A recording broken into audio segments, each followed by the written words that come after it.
Hello student, welcome back to Meeta Sharma home tutorials. आज का जो हमारा टॉपिक है वो है लैंग्वेज एंड लैंग्वेज ट्रांसलेटर। तो इस टॉपिक में हम क्या कवर अप करेंगे? इसमें हम करेंगे the type of languages that we use in computer. Secondly, translators का टॉपिक हम पढ़ेंगे कि यूज़ ऑफ हमारा ट्रांसलेटर होता क्या है। ठीक है, सो लेट्स स्टार्ट।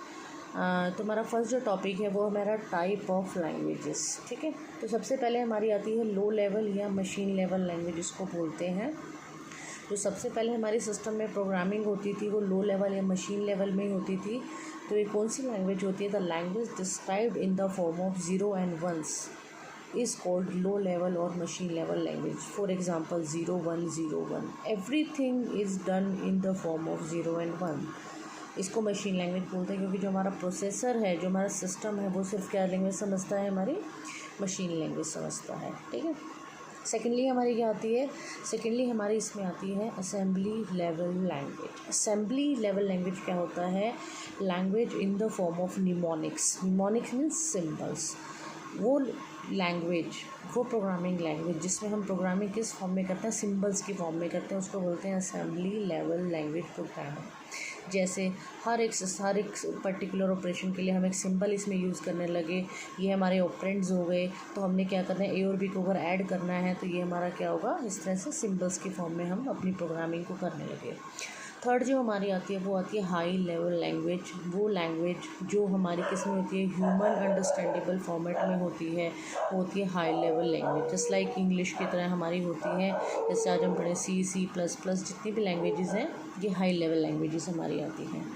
ठीक है, बट हम लोगों को पता है कि जो हमारा सिस्टम है वो कौन सी लैंग्वेज समझता है? सिर्फ बाइनरी लैंग्वेज समझता है, लो लेवल या मशीन लेवल लैंग्वेज समझता है।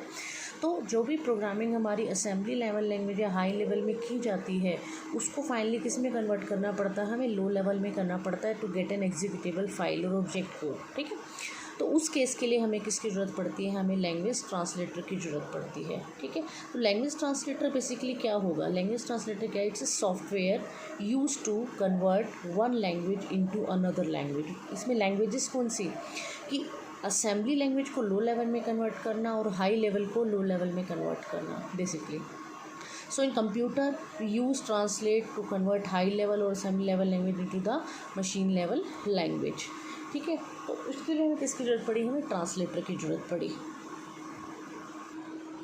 जैसे हम कहीं घूमने जाते हैं, किसी दूसरे देश में जाते हैं, वहाँ की लैंग्वेज है वो अलग होती है, तो वहाँ को समझने के लिए हम लोग क्या करते हैं? वहाँ पर उनकी लैंग्वेज को समझने के लिए गाइड हायर करते हैं जो कि हमारी लैंग्वेज भी जानता है और उनकी लैंग्वेज भी जानता है। वही रोल यहाँ पर ट्रांसलेटर क्या है कि लैंग्वेज को ट्रांसलेट करेगा। ठीक है, जो लैंग्वेज ट्रांसलेटर है is aware of the codes of मतलब कि रूल्स के, उसको मशीन लेवल लैंग्वेज के रूल्स भी पता है, उसको असेंबली या हाई लेवल लैंग्वेज के रूल्स भी पता है, उसको कन्वर्ट कर देगा। ठीक है, तो जो नेक्स्ट टॉपिक है वो हम पढ़ेंगे यहाँ पे टाइप्स ऑफ ट्रांसलेटर। तो सबसे देखिए, जो प्रोग्रामिंग हमारी मशीन लेवल में की जाती है उसके लिए तो हमें सीधी सी बात है किसी ट्रांसलेटर की ज़रूरत पड़ती नहीं, क्योंकि हम कंप्यूटर लैंग्वेज की जो लैंग्वेज हमारा समझता है 0 1 की लैंग्वेज, उसी में हम लिख रहे हैं, उसी में हम लोग हमारी सारी प्रोसेसिंग हो रही है। बट जब हम rather than low level language अगर हम असेंबली या हाई लेवल में करते हैं तो हमें ट्रांसलेटर की ज़रूरत पड़ती है। तो सबसे पहले हम पढ़ते हैं असेंबलर के बारे में। असेंबलर जैसे नाम ही स्पेसिफाई कर रहा है, the language translator use to convert assembly language into machine level language. ठीक है, तो जो ट्रांसलेटर आपका क्या करेगा? असेंबली लेवल लैंग्वेज को किस में करेगा? मशीन लेवल लैंग्वेज में करेगा, उसको हम असेंबलर बोलेंगे। इसके इनपुट क्या होगी? असेंबली लैंग्वेज होगी, आउटपुट क्या होगी? आपकी मशीन लैंग्वेज होगी। ठीक है, उसके बाद हमारे पास क्या है? उसके बाद हमारे पास जो नेक्स्ट हमारा जो ट्रांसलेटर आया वो हमारा आया कौन सा? इंटरप्रेटर आया। इंटरप्रेटर क्या करता था? आपका हाई लेवल लैंग्वेज को किस में करता था? ट्रांसलेट करता था, किस में? आपकी मशीन लेवल लैंग्वेज में करता था। ठीक है, इसका मेन इसकी फ़ीचर क्या थी? It translate all programmes line by line. एक लाइन को क्या करता था? इंटरप्रेट करता था, अगर उसमें एरर होता बता देता था उसको कन्वर्ट करके। ठीक है, तो इस तरह से आप इसकी इनपुट करी, हाई लेवल लैंग्वेज हुई, इंटरप्रेटर को दी, यहाँ पर हमारा ऑब्जेक्ट कोड जनरेट हो गया। मगर ये हमें टाइम कंज्यूमिंग था, तो टाइम कंज्यूमिंग काफ़ी था क्योंकि क्या करता था? ये लाइन बाय लाइन चेक करता था पूरे प्रोग्राम को। सो इस चीज़ को ओवरकम करने के लिए हमारे पास तीसरी तरह का ट्रांसलेटर आया जिसको हमने कंपाइलर बोला। कंपाइलर भी क्या? इट्स ए सॉफ्टवेयर ऑल्सो ठीक है। ये क्या है, आपका लैंग्वेज ट्रांसलेटर है, जो कि करता तो इंटरप्रेटर की तरह काम है, मीन्स हाई लेवल को किस में कन्वर्ट करता है, लो लेवल में करता है, बट रैदर देन चेकिंग या interpret one line by line, ये क्या करेगा, पूरे प्रोग्राम को एक बारी में आपका ले लेगा, उसको चेक करेगा, उसको फिर कन्वर्ट कर देगा अगर वो सही है तो आपका क्या होगा, हाई लेवल लैंग्वेज कंपाइलर क्या करेगा, उसको ऑब्जेक्ट कोड में आपके कन्वर्ट कर देगा। ठीक है। ये हमारे थे type of languages and type of translators. ठीक है। अब इस पे क्वेश्चन क्या बनता है, इस पे क्वेश्चन हमारा ये बनता है, जो बड़ा क्वेश्चन बनता है वो ये बनता है कि right on the difference between interpreter and compiler. ठीक है।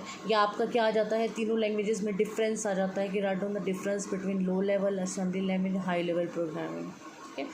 तो ये तो बड़े क्वेश्चन बनते हैं, बाकी छोटे क्वेश्चन आपके बनते ही हैं, define assembler, define interpreter, define compiler and तीनों लैंग्वेजेस का आपका बन जाता है। तो ये आपका इस टॉपिक में से मेनली ये आपके क्वेश्चंस बनते हैं। तो आई होप आपको ये टॉपिक क्लियर हो गया होगा। ठीक है। अगर इसके रिगार्डिंग कोई भी क्वेरी है तो आप मुझे अपने कमेंट सेक्शन में मुझसे पूछ सकते हैं। Thank you very much.